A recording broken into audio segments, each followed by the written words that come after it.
l'apartheid social est en vigueur, pas seulement en Mauritanie, mais dans la majorité des pays, en tout cas d'Afrique de l'Ouest et du Nord.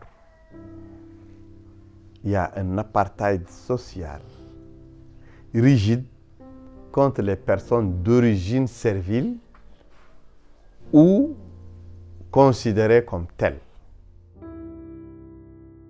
In 1981, Mauritania became the last country in the world to abolish slavery.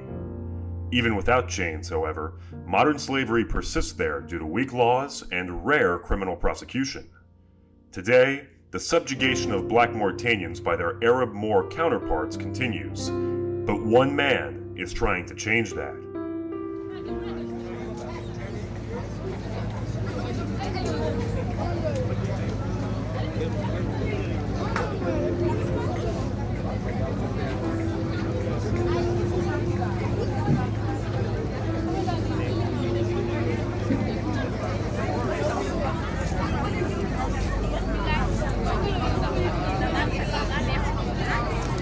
Monsieur Biram, est-ce que c'est émouvant pour vous de voir ça?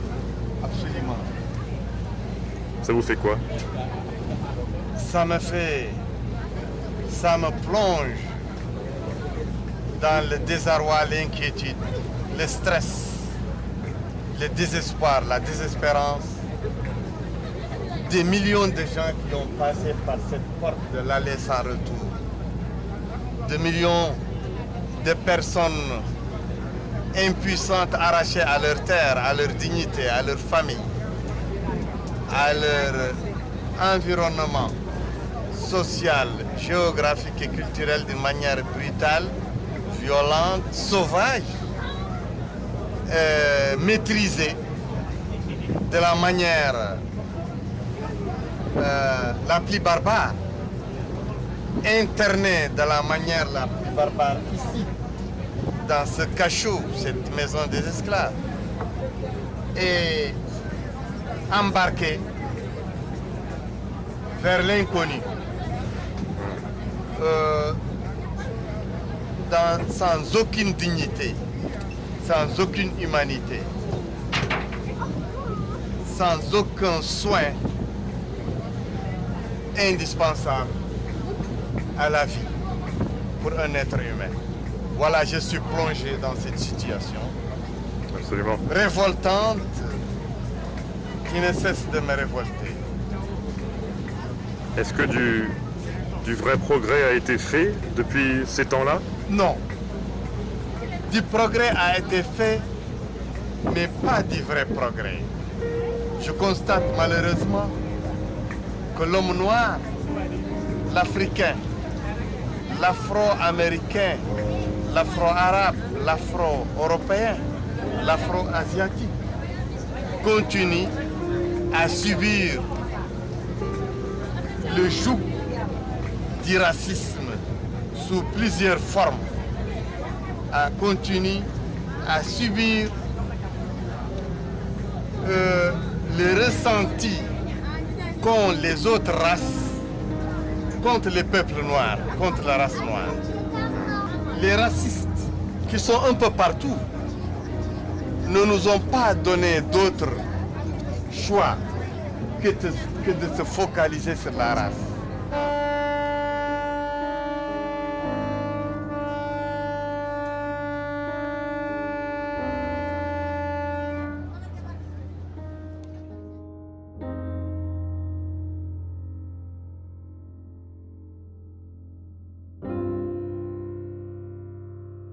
Lorsque mon père a grandi, il a marié une femme esclave, une fille esclave.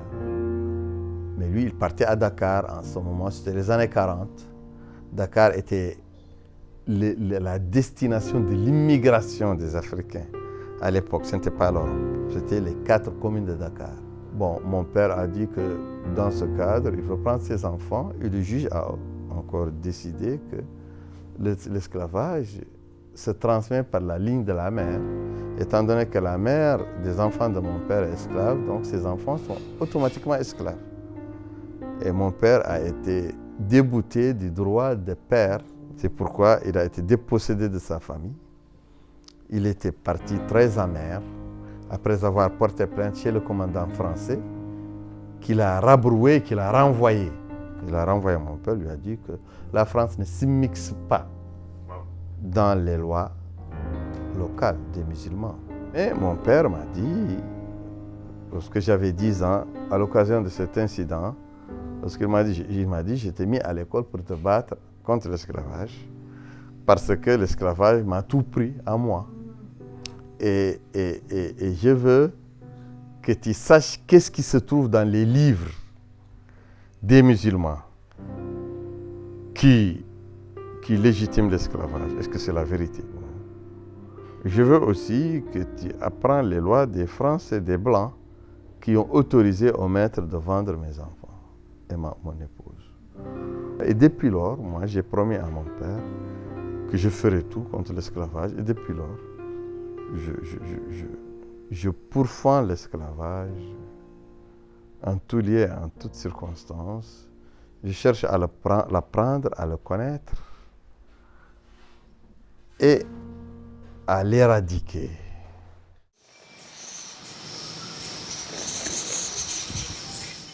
This is a portable stove. In Biram Dahabed's household, the children use the stove to make tea for the entire family.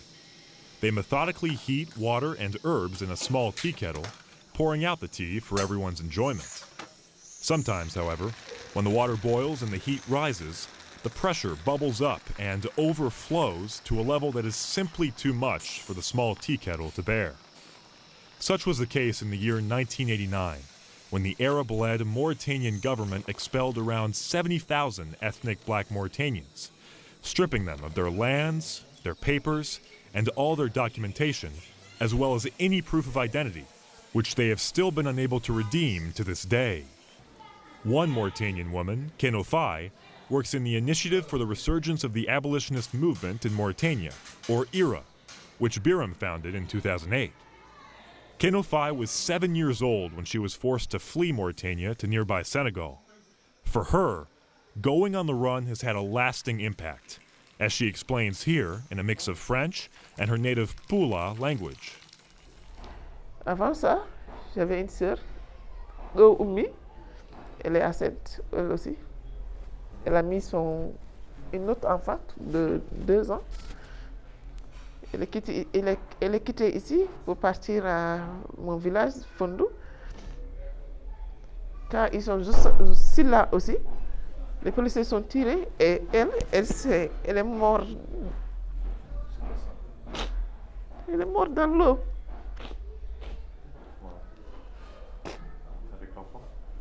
Avec l'enfant dans son ventre et une autre dans son cou.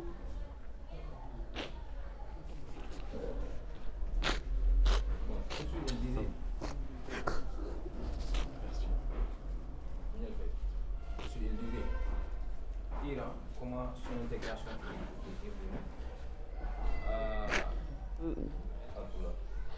mi meeɗa haalande neɗɗo o histoire meeɗa. C'est la première fois que je parle de cette histoire. C'est la première de toute mon enfance, et toutes mes copines, tous mes amis, c'est la première fois. Merci. Merci beaucoup. Même le président Biram, il ne sait pas. C'est la première fois que je parle de mon histoire. We need to change ourselves before we change the continent of Africa. And it's not only Senegal, it's each and every part of Africa. People are facing problems in politicians, they are not honest. African politicians, to be honest with you, they are not honest people. I've seen politics in Zambia, I've studied politics here, so I saying respectively, African, I don't believe in African politicians, but we need change. But we need somebody to stand up for what is right.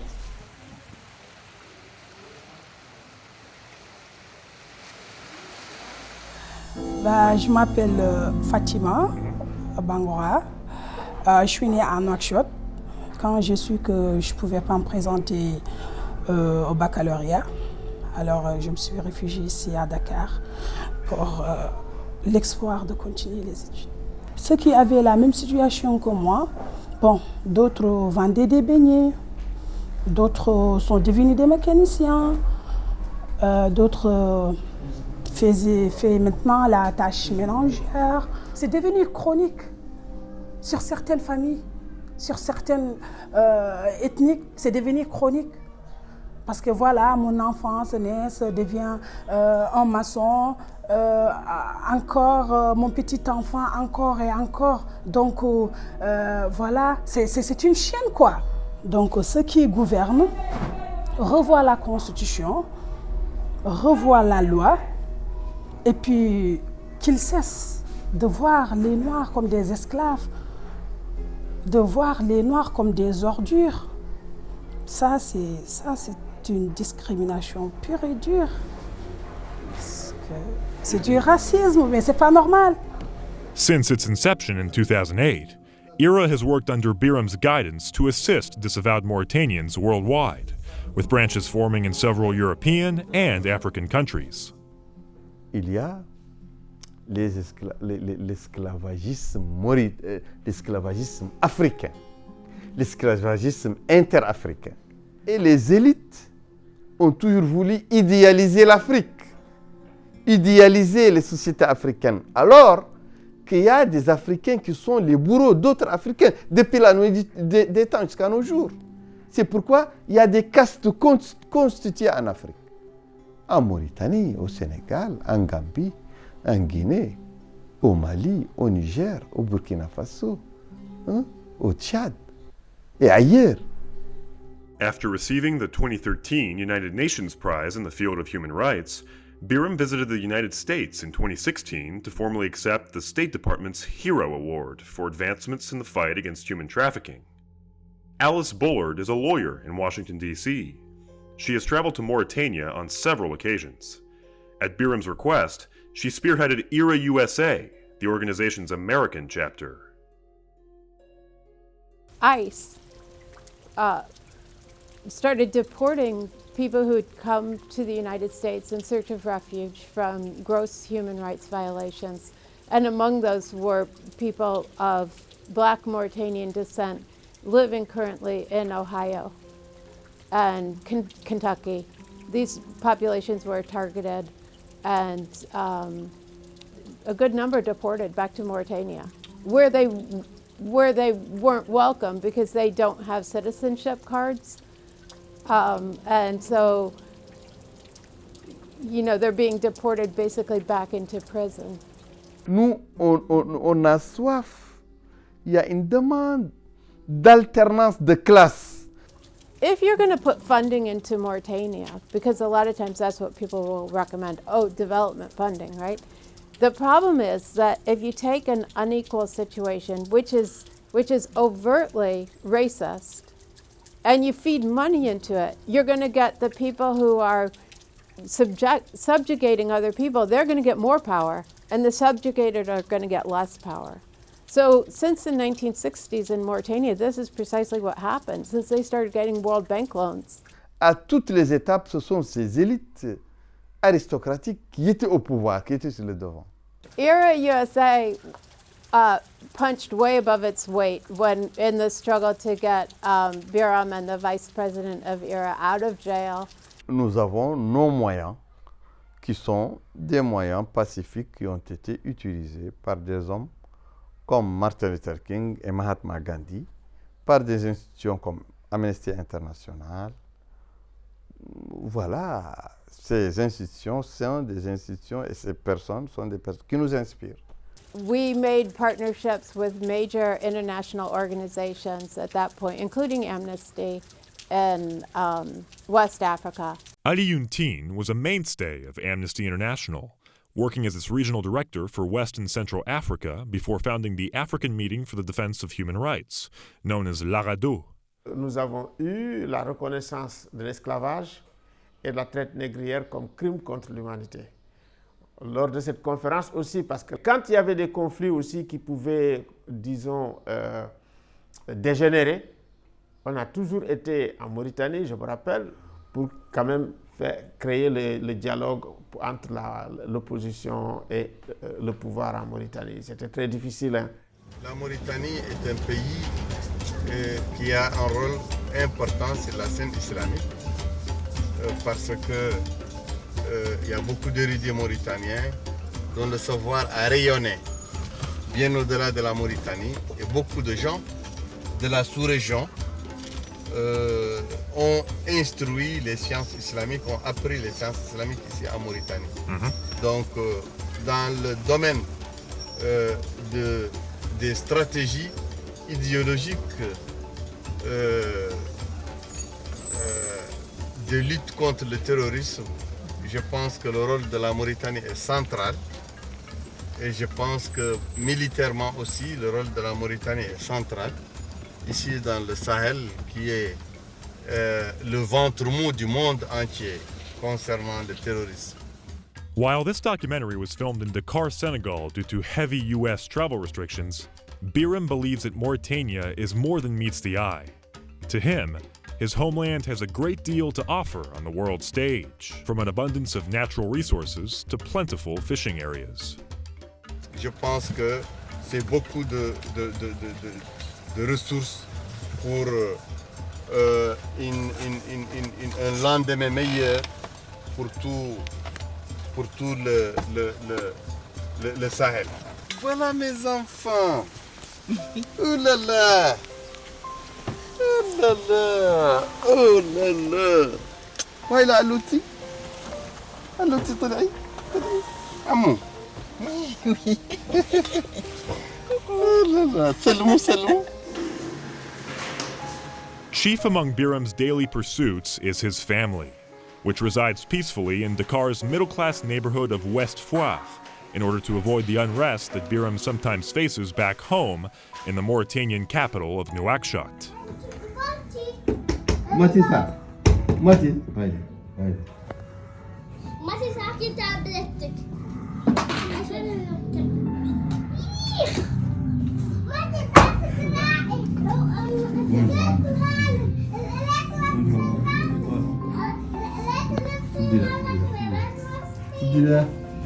تصدي شو تصدي انت شو صدير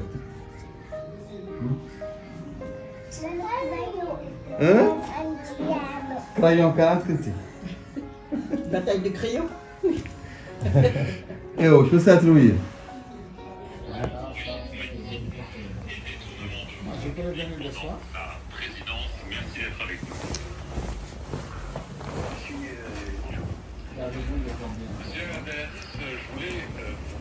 Donc la situation politique là actuellement, pour moi, c'est juste du divertissement. Parce que voyant l'ex-président Mohamed Ould Abdelaziz toujours se balader dans la rue et on dit qu'il se rend au tribunal pour l'auditer, ainsi de suite, ainsi de suite. Le président ne parle pas, il est toujours là, bouche bée. La situation n'a pas changé, il est toujours tel qu'elle est. Moi, je viens de la caste des esclaves, c'est-à-dire des Haratines. Les Haratines sont les esclaves et les esclaves affranchis. Et vous savez, il y a toujours une ligne de démarcation entre l'homme libre depuis toujours, une grande ligne de démarcation entre lui et l'affranchi, la Haratine, qui est récemment libéré. Mais un Haratani peut être va être récemment libéré même après plusieurs générations. Quand c'est son arrière-grand-mère ou grand-père qui sont affranchis, lui, il restera toujours affranchi, à jamais, même après des milliers de générations. Black Mauritanians have been successively pushed out, whereas back in the 1960s, they were very prominent in the army and very prominent in state positions of power. They've been really pushed out. And so you have kind of a push and pull dynamic. In the eastern Dakar suburb of Pikine, the plight of Black Mauritanian refugees becomes quite evident. Many have been languishing here since 1989, with no proof of identity to show, and none to pass down to their kids either. Vous ne pouvez pas avoir des documents sénégalais, vous ne pouvez pas avoir des documents en Mauritanie, donc ça c'est extrêmement grave. Nous vivons une situation vraiment catastrophique, et si ça continue, nos enfants encore vivent cette situation-là, nous sommes devenus vieux maintenant. Ce sont les enfants maintenant que nous sommes en train de lutter pour avoir leurs droits. Nous avons perdu notre vie.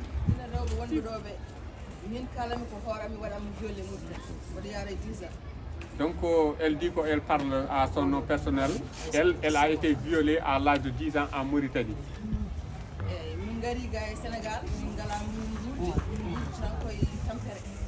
Donc elle est venue ici, ses parents sont partis, elle continue de faire de gauche à droite pour pouvoir survivre avec des difficultés.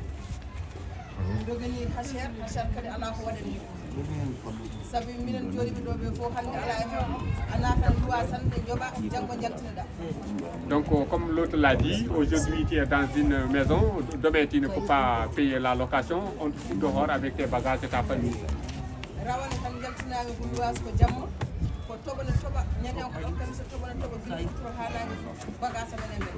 Donc l'année dernière, on l'a fait sortir de la maison au moment où la pluie tombait. Elle a passé toute la nuit durant sous la pluie. Parce que nous avons un statut d'observateur au niveau de la Commission africaine des droits de l'homme et des peuples. Nous partons souvent si les sessions se passent au niveau de la Gambie.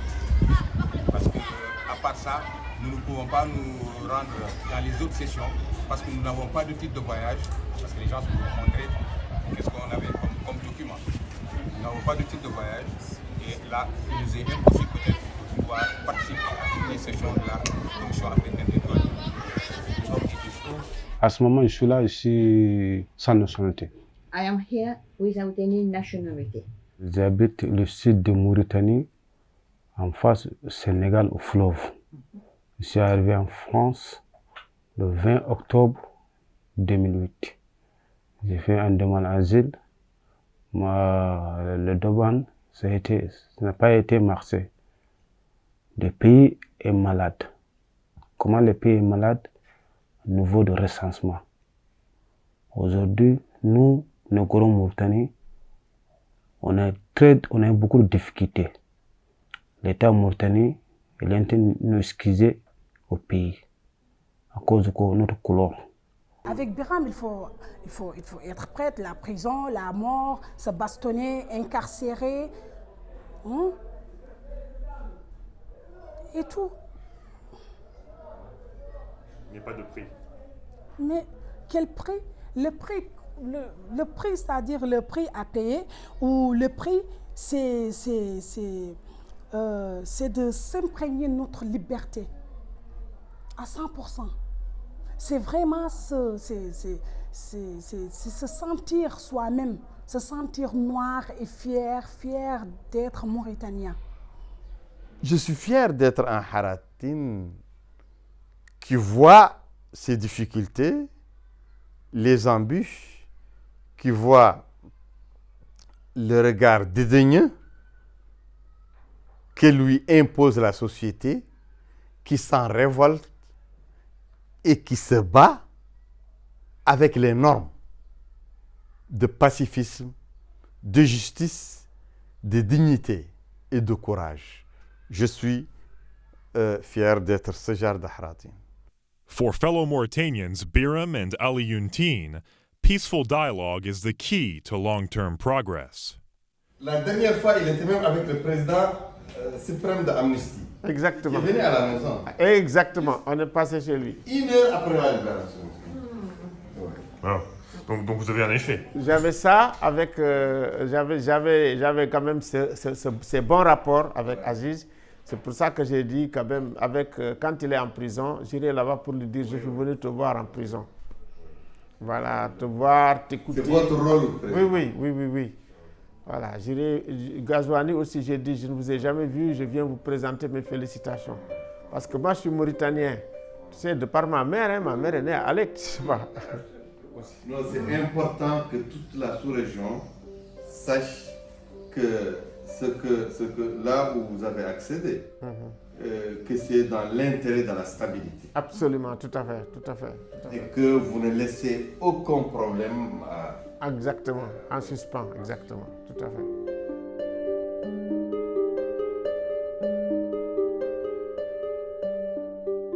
Je me sens plus à l'aise, plus protégé sur le plan des libertés publiques du temps de Ghazouani, beaucoup plus que du temps de son prédécesseur, Ould Abdelaziz. Et C'est-à-dire? C'est-à-dire que Qazouani a lâché du lest. Et il y a beaucoup de courants qui s'agglutinent autour de lui, autour de son pouvoir, pour l'en dissuader. Mais il a quand même opté pour un dialogue direct avec nous et une respectabilité.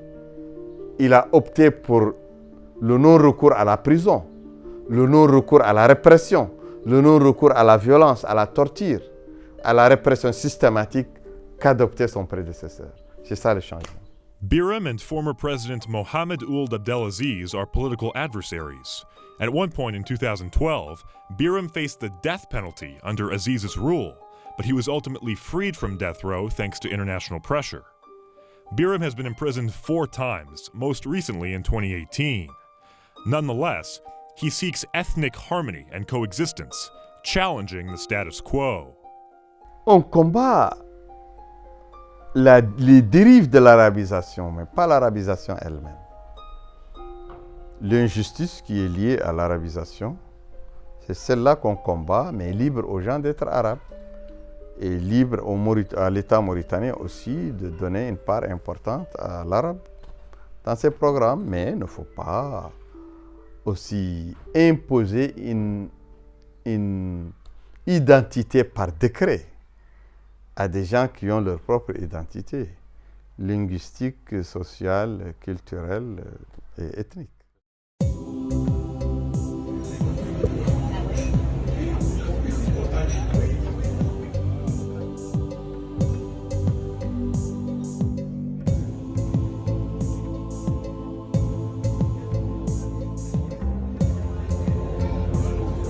D'accord, parfait. Bah écoutez, envoyez, s'il vous plaît, n'hésitez pas à m'envoyer tout ça, aussi bien que les articles dont vous avez parlé.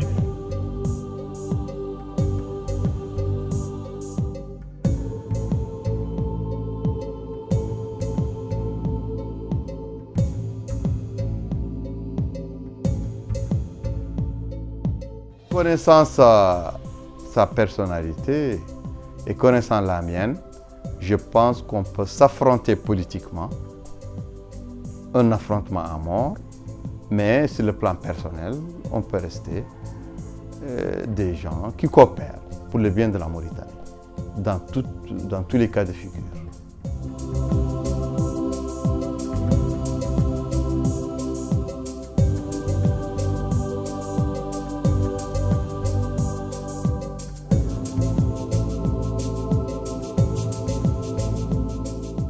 Je pense qu'il serait mieux que nous compétissions en toute légalité.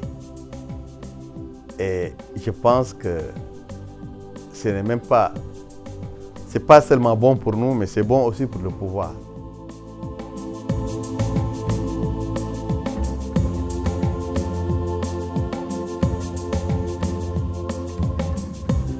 Je n'ai de compte à rendre qu'à Dieu, à ma conscience, et c'est pourquoi j'ai posé le problème dans tous les parlements du monde libre.